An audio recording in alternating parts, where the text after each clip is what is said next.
Hello everyone, welcome to this session. आज के session में हम इलेक्ट्रिकल सेकेंड ईयर डिप्लोमा के सब्जेक्ट EE 201 बेसिक इलेक्ट्रॉनिक्स से टॉपिक फुल वेव रेक्टिफायर के बारे में स्टडी करेंगे। ये टॉपिक स्टार्ट करने से पहले हम लास्ट लेक्चर से रिवाइज करते हैं। रेक्टिफायर क्या होता है? रेक्टिफायर एक प्रकार का इलेक्ट्रॉनिक सर्किट है जो एक प्योर AC सिग्नल को पल्सेटिंग DC में चेंज करता है। पल्सेटिंग DC का मतलब हमने पिछले लेक्चर में समझा था। ये प्योर DC सिग्नल ना होके इसमें कुछ मात्रा में AC सिग्नल भी होता है। मींस पल्सेटिंग DC में AC कंपोनेंट और DC कंपोनेंट दोनों आपको प्राप्त होते हैं। रेक्टिफायर को हमने फर्दर डिवाइड किया था low voltage rectifier and high voltage rectifier में। इनमें से जो लो वोल्टेज रेक्टिफायर है वो डायोड को यूज़ करके बनाए जाते हैं। ये दो टाइप के होते हैं, half wave rectifier and full wave rectifier. Half wave rectifier के बारे में हम लास्ट लेक्चर में पढ़ चुके हैं। आज हम पढ़ेंगे फुल वेव रेक्टिफायर में। फुल वेव रेक्टिफायर भी दो टाइप का है, centre tapped full wave rectifier and bridge rectifier. तो स्टार्ट करेंगे centre tapped full wave rectifier से और ब्रिज रेक्टिफायर हम नेक्स्ट लेक्चर में स्टडी करेंगे।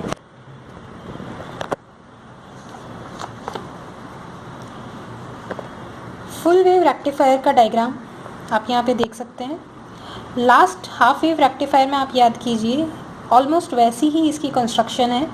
ये आपकी प्राइमरी वाइंडिंग है जिस पे इनपुट है pure AC 220 volt RMS and 50 hertz frequency. ये एक प्रकार का स्टेप डाउन ट्रांसफार्मर है जिसके प्राइमरी वाइंडिंग के नंबर ऑफ टर्न्स हैं कैपिटल N1। सेकेंडरी वाइंडिंग के टर्न्स हैं N2 जिनको इक्वली डिवाइड किया गया है। ओके, सेंटर से इसका जो नाम दिया गया है सेंटर टैप्ड क्यों दिया गया है? क्योंकि सेकेंडरी वाइंडिंग को बीच में से टैप किया गया है। आप टैपिंग वैसा ना समझें तो मान लीजिए कि जो सेकेंडरी वाइंडिंग है उसको बीच में से आपने इक्वल हाफ्स में डिवाइड किया है और आपने उसको ग्राउंड कर दिया है। लास्ट डायग्राम में हमारे पास सिंगल डायोड यूज़ कर रहे थे हम। सेंटर टैप्ड में हम दो डायोड्स यूज़ करते हैं, D1 एंड D2, और लास्ट में उनको किससे कनेक्ट किया गया है? लोड रेजिस्टेंस से। लोड रेजिस्टेंस के अक्रॉस जो वोल्टेज होता है वही है आउटपुट वोल्टेज। यहाँ पे एक चीज़ नोट करनी है, N1 is greater than N2 means ये एक स्टेप डाउन ट्रांसफार्मर है। सेंटर टैप्ड क्यों बोल रहे हैं? क्योंकि सेकेंडरी वाइंडिंग के नंबर ऑफ टर्न्स को इक्वल दो भागों में डिवाइड किया है। ये जितने ऊपर नंबर ऑफ टर्न्स है उतने ही नंबर ऑफ टर्न्स नीचे है। इस पॉइंट को हमने अगर स्मॉल a नाम दिया है, इसको स्मॉल b, तो यहाँ एक चीज़ रहेगी कि अगर यहाँ पे कोई वोल्टेज है जिसे हम VA बोल रहे हैं, A पॉइंट और ग्राउंड के बीच में अगर कोई वोल्टेज VA है तो इक्वल वोल्टेज आपको B पॉइंट और ग्राउंड के बीच में मिलेगा। डिफरेंस क्या रहेगा? पोलैरिटी का। दोनों की पोलैरिटी ऑपोजिट होगी। अगर ये प्लस VA होगा तो ये माइनस, इसी का माइनस साइन में आपको मिलेगा, means VB equals to minus VA। ये हम यहाँ पे ध्यान रखेंगे। चेंजेस क्या आए हैं? सेंटर में से टैप किया है और एक डायोड की जगह हम दो डायोड्स यहाँ पे यूज़ कर रहे हैं। ये अभी हमने देखा कि VB की वैल्यू क्या है? VB equals to minus VA। तो अगर VA हमने माना है VM साइन अल्फ़ा तो ऑब्वियसली VB कितना होगा? Minus VM sign alpha. VA का वेवफॉर्म हमने यहाँ पर ड्रॉ किया है। ये अल्फ़ा है, फेज़ एंगल 0 to 2 पाई इसकी एक साइकिल कंप्लीट हो रही है, देन ये आगे रिपीट हो रहा है। VB का वेवफॉर्म अगर बनानी होगी तो जस्ट VA का ऑपोजिट, जो प्लस में वेवफॉर्म मिल रही थी वो आपको माइनस में मिलेगी। जो पॉजिटिव हाफ साइकिल आपको यहाँ मिल रहा था वही नेगेटिव हाफ साइकिल में मिलेगा। इस प्रकार से हमने VA और VB की वेवफॉर्म डिज़ाइन कर ली। अब इसका ऑपरेशन हम देखते हैं। लास्ट जैसे हाफ वेव रेक्टिफायर में देखा था कि टोटल टाइम पीरियड को हमने दो ड्यूरेशंस में डिवाइड कर लिया था, 0 to pi and pi to 2 pi. वैसे ही हम यहाँ पर देख रहे हैं अल्फ़ा जब 0 से पाई के बीच में है, अल्फ़ा जब 0 से पाई के बीच में, तो यहाँ देखिए अल्फ़ा जब 0 से पाई के बीच में है उस वक्त VA क्या है? पॉजिटिव हाफ साइकिल मिल रही है आपको, VA पॉजिटिव हाफ साइकिल है, और VB में क्या मिल रहा है आपको? Negative half cycle. तो जब VA पॉजिटिव है तो डायोड 1 D1 आपका क्या होगा? फॉरवर्ड बायस में, और फॉरवर्ड बायस में कोई डायोड शॉर्ट सर्किट के जैसे काम करता है।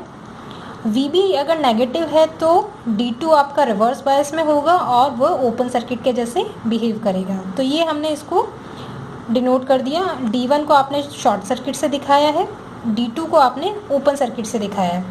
अब इस वाली कंडीशन में जो नोड A है वो लोड रेजिस्टेंस के साथ शॉर्ट हो चुका है, तो इस वक्त जितना टोटल वोल्टेज VA आपका यहाँ पे प्रेजेंट है वही आपका आउटपुट में मिलेगा।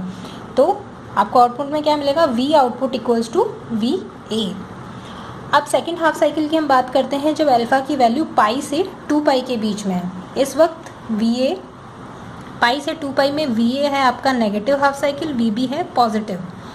तो पाई टू 2 पाई में VA नेगेटिव होगा तो D1 आपका रिवर्स बायस में होगा, वो ओपन सर्किट के जैसे बिहेव करेगा। ऐसे ही VB आपका पॉजिटिव होगा तो D2 फॉरवर्ड बायस होगा और ये शॉर्ट सर्किट के जैसे काम करेगा। तो ये हमने यहाँ पे डिनोट कर दिया। इस कंडीशन में V आउटपुट आपको क्या मिलेगा, V output equals to VB।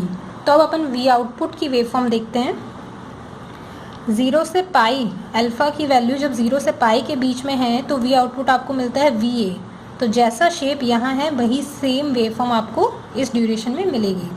Second, जब पाई टू 2 पाई है तो आउटपुट की वैल्यू क्या है, VB। तो इस टाइम VB की वेवफॉर्म कैसी है, ये VB। तो इस प्रकार से आपको आउटपुट की वेवफॉर्म मिलती रहेगी। जैसा हमने हाफ वेव रेक्टिफायर में बोला था कि रेक्टिफायर हमेशा एक बाई डायरेक्शनल वेवफॉर्म को यूनिडायरेक्शनल वेवफॉर्म में चेंज करता है। तो यहाँ आप देखिए सारी वेवफॉर्म आपको सिर्फ पॉजिटिव हाफ साइकिल में मिल रही है, नेगेटिव हाफ साइकिल में कोई वेवफॉर्म नहीं है। तो यहाँ भी हम बोल सकते हैं कि full wave rectifier, centre tapped full wave rectifier एक बाई डायरेक्शनल वेवफॉर्म को यूनिडायरेक्शनल वेवफॉर्म में कन्वर्ट कर रहा है। नेक्स्ट हम स्टार्ट करते हैं इसका एनालिसिस। जैसा हमने हाफ वेव रेक्टिफायर में देखा था, फर्स्ट पॉइंट है हमारा instantaneous output current. First duration case 1 है जब अल्फ़ा की वैल्यू है 0 से पाई के बीच में। इस वक्त हमें पता है D1 हमारा फॉरवर्ड बायस होगा। आइडियली अगर कोई डायोड फॉरवर्ड बायस में है तो उसका रेजिस्टेंस 0 होगा, पर प्रैक्टिकली हम उसका रेजिस्टेंस मान लेते हैं RF, forward resistance.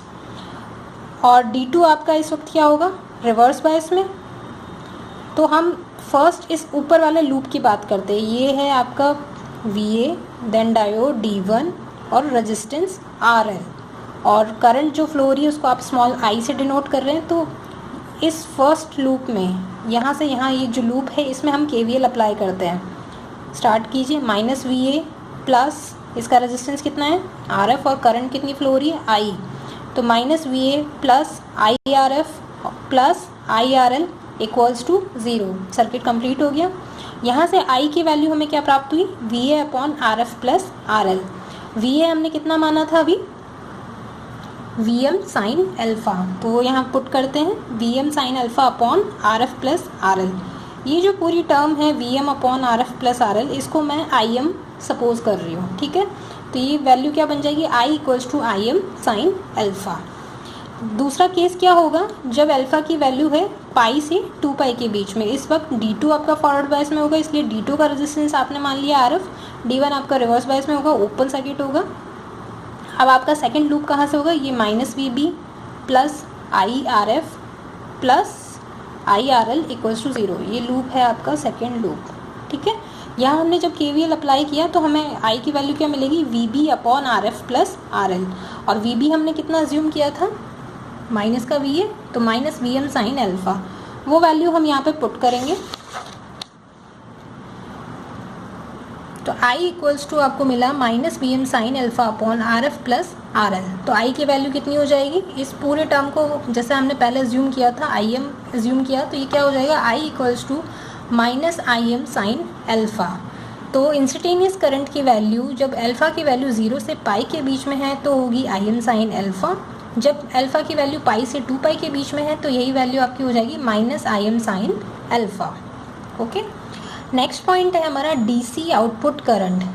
Last time में हमने डिस्कस किया था, कोई भी DC वैल्यू निकालनी होती है तो हम क्या निकालते हैं, उसकी एवरेज वैल्यू। और एवरेज वैल्यू निकालनी होगी तो area upon total time period, ठीक है।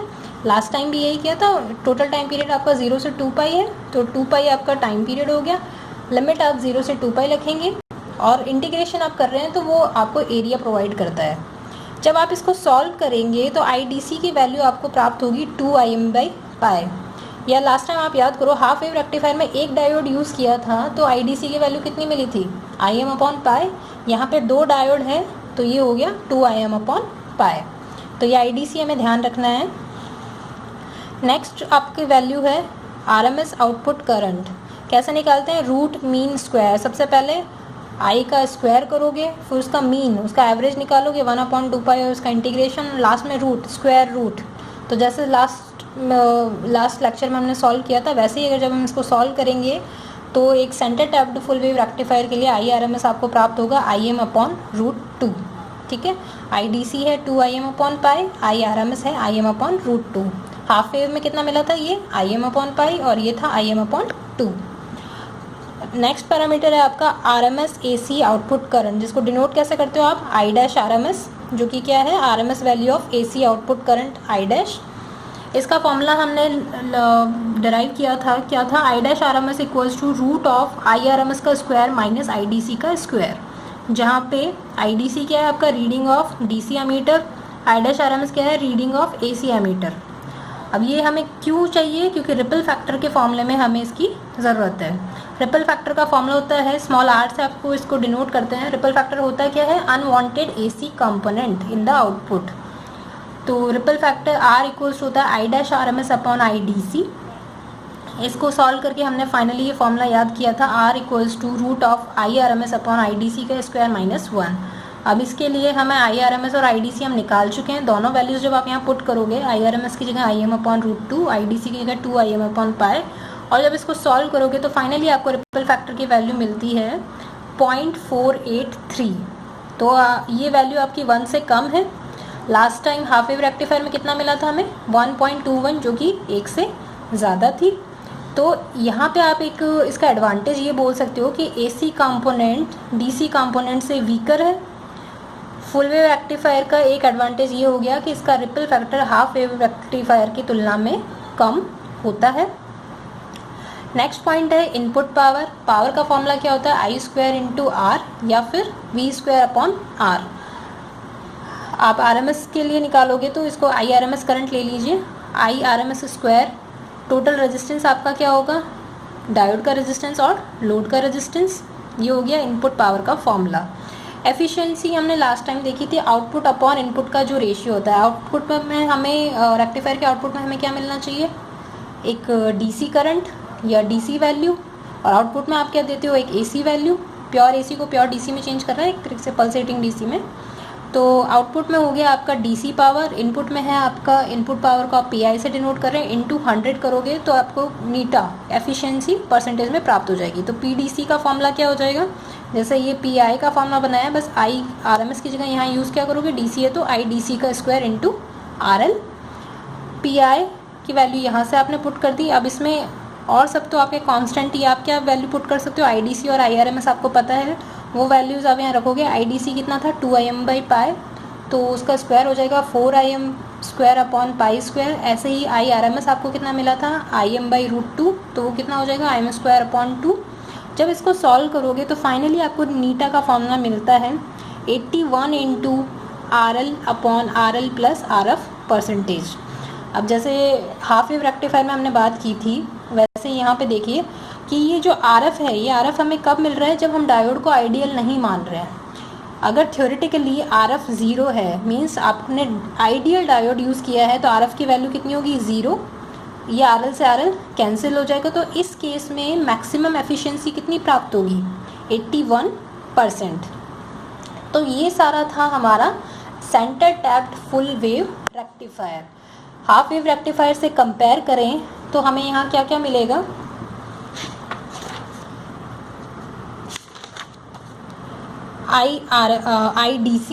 IDC हाफ वेव रेक्टिफायर में थी IM अपॉन पाई, यहाँ पर मिल रही है 2IM अपॉन पाई।